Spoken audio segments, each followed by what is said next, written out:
Aujourd'hui, j'avais envie de parler un petit peu de médecine et de livres anciens. Je vous ai déjà parlé de l'importance des savoirs anciens dans la vidéo que je vous ai mis dans le petit et dans la barre d'infos. Et vu que le sujet a été plusieurs fois mis sur le tapis dans les commentaires, je pense qu'il est intéressant d'en parler. Qu'en est-il des savoirs anciens sur la médecine ? Eh bien, je suis vraiment beaucoup plus dubitative sur la pertinence de se replonger dans les livres anciens de médecine pour en tirer des connaissances. Les lire par simple curiosité historique éventuellement, mais il ne faut pas s'en servir pour apprendre, tout simplement parce que si pour les technologies n'utilisant pas d'énergie, le 19e siècle est à l'apogée de ce qui se faisait et qu'on n'a pas beaucoup évolué depuis, pour les connaissances en médecine, l'apogée n'est pas du tout située au même siècle. Et je pense qu'on n'a peut-être même pas encore atteint cette dite apogée, puisque pour moi en sciences, demain sera toujours meilleur qu'hier. Chaque jour, des dizaines et des dizaines d'études scientifiques sont publiées et il y a dans chaque domaine médical des choses qui sont encore découvertes chaque jour. Et surtout des choses qui prouvent que hier, on se trompait. Pour la population lambda, se replonger dans ces livres comporte de gros risques parce que si vous êtes incapable de cerner le vrai du faux, vous ne savez pas ce qui a été confirmé ou infirmé plus tard et certains remèdes sont au mieux inutiles, au pire dangereux. Par contre, pour les professionnels de santé, livres du 19e siècle, ça peut être vraiment intéressant au niveau de la démarche diagnostique. Plus on avance dans le temps et plus la médecine diagnostique se fait sur les examens biologiques ou par imagerie et de moins en moins par l'observation du malade, de ses signes et symptômes observables à l'œil nu, par un simple examen clinique. Donc comme à cette époque, l'examen clinique était le seul moyen de faire un diagnostic, leur attention dans ces détails, elle est bien plus importante qu'aujourd'hui. Donc cette façon de faire le diagnostic, elle peut être une source d'inspiration pour les soignants actuels.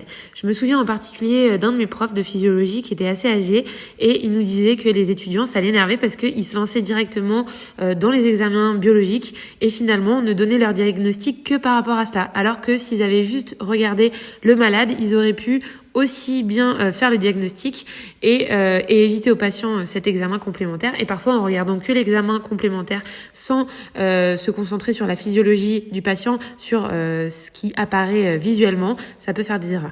Donc l'observation clinique, elle doit permettre, dans la majorité des cas, de faire la majorité du travail diagnostique. Les examens complémentaires, ils sont là vraiment pour lever les doutes et discriminer entre les diagnostics différentiels. Bref, dans les livres de la fin du 19e siècle, vous allez voir de très bonnes descriptions anatomiques. Ça fait déjà plusieurs siècles que les dissections se pratiquent, donc tout ce qui est visible à l'œil nu, les veines, les nerfs, les os, c'est très très bien décrit. Les muscles aussi, tout ça, c'est vraiment, les planches, elles sont magnifiques. Je vous en mets un peu à l'écran là.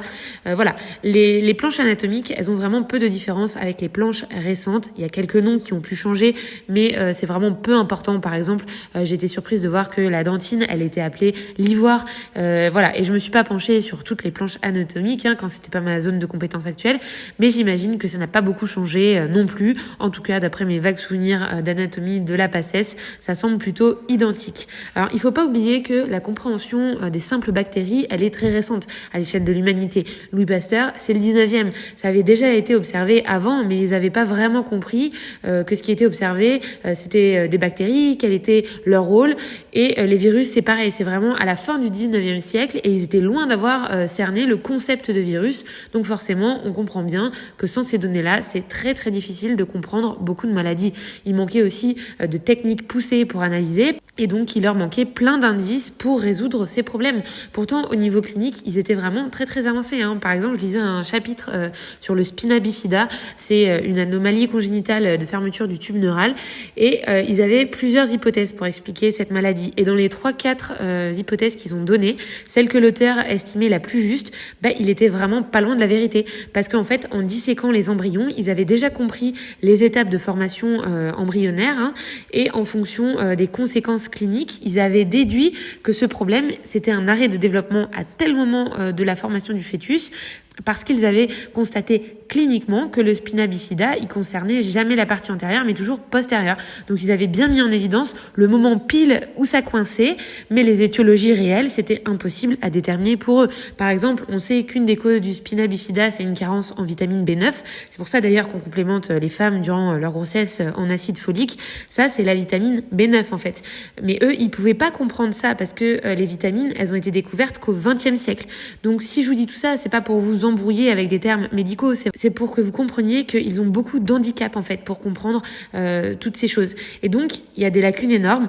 Vous pouvez pas vous en servir pour améliorer votre niveau en médecine. Vaut mieux prendre des livres qui sont actuels. Donc enfin, pour terminer et illustrer mon propos, je vais vous lire un passage de La Maison rustique de 1770 parce que la différence chronologique est beaucoup plus importante que les livres du 19e. Donc les erreurs, elles vont vous paraître bien plus évidentes, même sans connaissance médicale. Et ça va, je pense, bien plus vous marquer que mon précédent discours. Donc je vais vous lire le passage qui concerne les remèdes pour soigner le cancer. Et là, les recettes dont je vais vous parler, c'est page 237, si vous avez le livre ou si vous trouvez le PDF.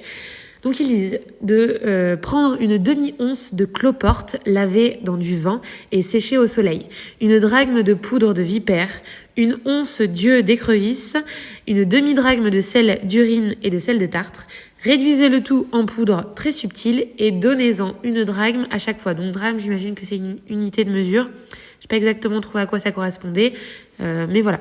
On peut employer les remèdes externes comme des grenouilles vertes, des vers de terre pilés et incorporer avec de la crème et de l'eau de morel et un peu de saturne. J'ai pas non plus trouvé ce que c'était saturne, mais voilà, c'est ce qui est écrit. Autre remède, de l'huile d'olive dans laquelle on aurait fait bouillir un crapaud vivant. Ils pensaient que le cancer, c'était un ver, parce que eux, finalement, le cancer qu'ils voyaient, il avait déjà atteint la partie externe du corps. Donc, ils pensaient qu'en appliquant ces baumes sur la partie visible du cancer, qui était toute ulcérée et tout, le ver allait sortir et ils allaient être guéris. Donc, je pense que j'ai pas besoin d'en dire plus pour qu'on comprenne que ces remèdes relèvent plus de la potion de sorcière que de véritables médications naturelles. Et le résultat était probablement nul, voire dangereux.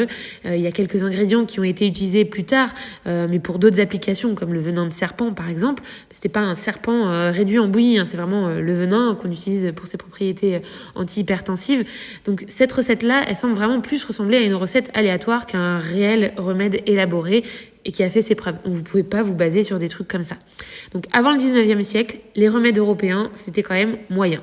Je trouve que les connaissances orientales concernant les remèdes sont beaucoup plus intéressantes que celles européennes. Dans la médecine chinoise et la médecine arabo-musulmane, on va trouver des choses qui sont bien plus intéressantes, même si on va retrouver beaucoup le concept de la théorie des humeurs, qui va être compliqué pour la compréhension parce qu'on n'en parle plus trop maintenant. Donc il va falloir d'abord se replonger là-dedans, se renseigner là-dessus pour pouvoir comprendre tout ce qui est dit.